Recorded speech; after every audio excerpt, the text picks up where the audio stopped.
तरीके से जनता दरबार की शुरुआत की थी, बाद में उसे कार्यकर्ता दरबार बना दिया गया। खुद उनके मंत्री ने कहा कि ये जदयू के कार्यकर्ताओं के लिए, तो बीजेपी में जो लोग आ रहे हैं सहयोग कार्यक्रम में, वो उनके कार्यकर्ताओं को ज़्यादा प्राथमिकता मिल रही है बाकी सभी लोगों को? नहीं, ये जो मेरा सहयोग कार्यक्रम है उसमें आम मतदाता की समस्याओं को हम लोग सुनते हैं। कार्यकर्ता तो मेरे यहाँ आते ही रहते हैं और इनकी समस्या हम लोग करते ही रहते हैं, लेकिन आम जो लोग हैं जिनको कठिनाई है हम इनकी सुनते हैं और तुरंत पदाधिकारी से बात करके इनका निराकरण भी करते हैं। लेकिन बहुत सारे लोगों का कहना है कि पहुंचते तो हैं जनता दरबार में, लेकिन सुनने के बाद फिर बेहतर कोई रिस्पॉन्स नहीं मिल पाता, बस आश्वासन दे दिया जाता है। आश्वासन मिलता है। नहीं, ऐसा तो नहीं होता। अब जो कुछ ऐसी समस्या है जिनको लिख करके देना ऑफिस में बढ़ाना है, जहाँ किसी को वेतन का सवाल है, किसी को एरियर का सवाल है, किसी को मेडिकल का सवाल है, वो तो लिख के देना पड़ेगा। लेकिन जो तुरंत निष्पादन होने वाला काम है, अब कोई थाना का काम है, एसपी को कहना, डीजी को कहना, डीआईजी को कहना, तो हम लोग तुरंत करते हैं और ये लोग कहते हैं जो उनको भेजिए, मैं इनके काम को देखूंगा। इसी से जुड़ा हुआ सवाल है, आज से जीतन राम मांझी भी जो है जनता दरबार लगा रहे हैं, तो वहाँ पे 2 लोग मुलाकात हुई जो फरियादी थे, उन्होंने कहा कि तीनों जो 4 घटक दल हैं, तीनों के यहाँ जाकर हम फरियाद लगा चुके हैं, कहीं कुछ नहीं मिला, तो अब मांझी जी पे विश्वास है। अभी मैटर कैसा है उस पर निर्भर करता है। जमीन से संबंधित। हाँ, तो जो भी मैटर हो, आजकल लोग भाई भाई में लड़ता है जमीन को लेके, और वो समस्या है तो समस्या का जो निराकरण न्यायालय में होना है। अब लोग न्यायालय में भी केस करते हैं, मेरे पास आता है, तो न्यायालय में जो मामला है उसको तो हम लोग नहीं समाधान कर सकते हैं। अब समस्या क्या है उस पर निर्भर करता है। नितिन नवीन ये है कि कई जो जिले हैं वो दूर पड़ते हैं, लेकिन पटना में आप लोगों का जो सहयोग कार्यक्रम है वाकई काबिल तारीफ है। जनता से भी मुलाकात कर रहे हैं, यहाँ से आप अधिकारी से बात करते हैं, अधिकारी भी उन लोगों से मुलाकात करते हैं जिनके लिए आपने उनके समस्या को हल करने की बात की, लेकिन फॉर्मेलिटी के तौर पर फिर बाद में आइएगा और वो बाद नहीं आता। देखिए, किसी भी विषय का स्पेसिफिक अगर आप बताएंगे तो हम स्पेसिफिक आपको जवाब उसका दे पाएंगे। आपने अभी कई सवाल इस विषय को उठाए, हम अभी यहाँ बैठे हैं, अभी 8-10 लोग से हम खुद बात किए हैं, जहाँ जहाँ पर संबंधित व्यक्ति को वहाँ भेजें, उसके बाद वहाँ पर जो नियम पूर्वक हो सकता है उस पर कार्रवाई होना, जो नहीं हो सकता, अधिकारी भी कोई भी व्यक्ति को हम बोल रहे हैं तो वो भी निर्णय करने के पहले देखेगा ना कि इसका तथ्य क्या है।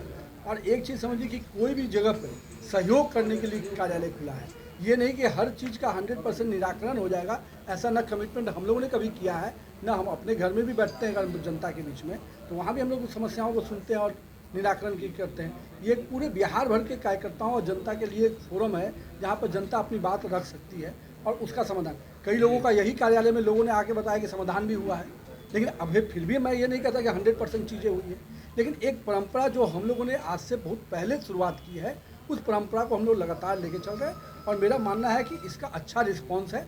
लोगों में एक कॉन्फिडेंस है कि हम यहाँ जाएंगे तो हमारी बात सुनी जाएगी और उस कॉन्फिडेंस और विश्वास के बल पर हम लोग काम कर रहे हैं। एक सवाल है नितिन नवीन जी की, जिस तरह से नेता प्रतिपक्ष तेजस्वी यादव ने कहा है कि अब सारे विपक्ष को एकजुट होना पड़ेगा, क्योंकि हमने प्रधानमंत्री से भी मुलाकात की पर उधर से भी कोई रिस्पांस नहीं आ रहा है जातीय जनगणना को लेकर। मैं तो ये पूछता हूँ कि क्या वो अपने परिवार में भी जनगणना कराएंगे, कि परिवार के लोगों को अधिकार देने की जो बात वो कर रहे हैं, समाज को, अपने पार्टी में समाज के लोगों को अधिकार दिया है उन्होंने उस जनगणना के आधार पे। पार्टी में कितने बड़े पदों पे उन्हीं के परिवार के लोग बैठे हुए हैं, उस पर जनगणना नहीं हुआ है क्या आज तक? प्रधानमंत्री जी हर विषय पर समय आने पर निर्णय करते रहे हैं और आगे भी करेंगे। जो भी इस देश के हित में होगा, जो भी इस राज्य के हित में होगा, प्रधानमंत्री जी जरूर उस पर निर्णय करेंगे। एक सवाल है, ट्रांसपोर्ट नगर पुनार एरिया में है, वहाँ पे बहुत दूर दूर से जो है वो ट्रकें आती हैं, लेकिन उसकी स्थिति आज से लेकर 10 साल पहले तक स्थिति नहीं सुधरी है। आप भी एक बार वहाँ विजिट पर जा चुके हैं, हमने देखा है, आप जब उस वक्त विधायक थे। आखिर वहाँ पर स्थिति ऐसी क्यों है, कब उसका निराकरण होगा? और वहाँ कई लोग जो है अभी भी मैनहोल में गिर जाते हैं और कचरा का यार्ड बन जाता है। देखिए, ट्रांसपोर्ट नगर का जो सड़क है उसको हम लोग अभी पथ निर्माण में लेने वाले हैं। अभी वो नगर विकास के अंतर्गत ही था। हम लोगों ने अभी जो 20 फीट से ऊपर की सड़कें हैं, चूँकि हेवी ट्रक का मूवमेंट वहाँ हो रहा है और जो भी सड़कें नगर निगम या नगर विकास से जो भी सड़कें बनती रही हैं, वो कहीं ना कहीं वो हेवी 12 चक्का और 20 चक्का की गाड़ियाँ जब आती हैं तो वो ध्वस्त हो जा रही है। तो अभी नगर निगम ने हम लोग को वो सड़कों को देने का काम शुरू किया है।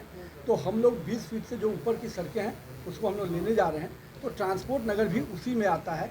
वहाँ पर अभी भी हाल में ड्रेन बना था, जो लेकिन बड़े ट्रकों के आवागमन से वो फिर ध्वस्त हो गया।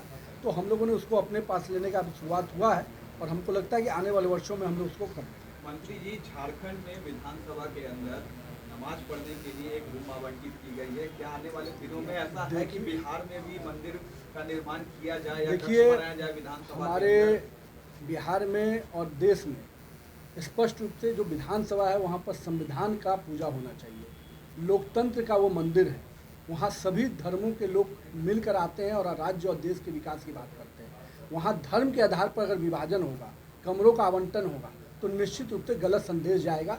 झारखंड में भी हमारे जो भी विधायक लोग हैं, सब लोगों ने इसी पर प्रतिकार किया कि ये परंपरा की शुरुआत नहीं होनी चाहिए और एक वोट बैंक की राजनीति के लिए, जाति विशेष को खुश करने के लिए संविधान और लोकतंत्र के जो महत्ता का जगह है उसका अपमान नहीं हो। लेकिन आपके एक नेता ने तो मांग की थी, कहा कि अब हिंदुओं के लिए और जो अधिक संख्या वाले, इसीलिए बोले ना, गलत परंपरा का शुरुआत कीजिए तो सब के लिए बात करनी पड़ेगी।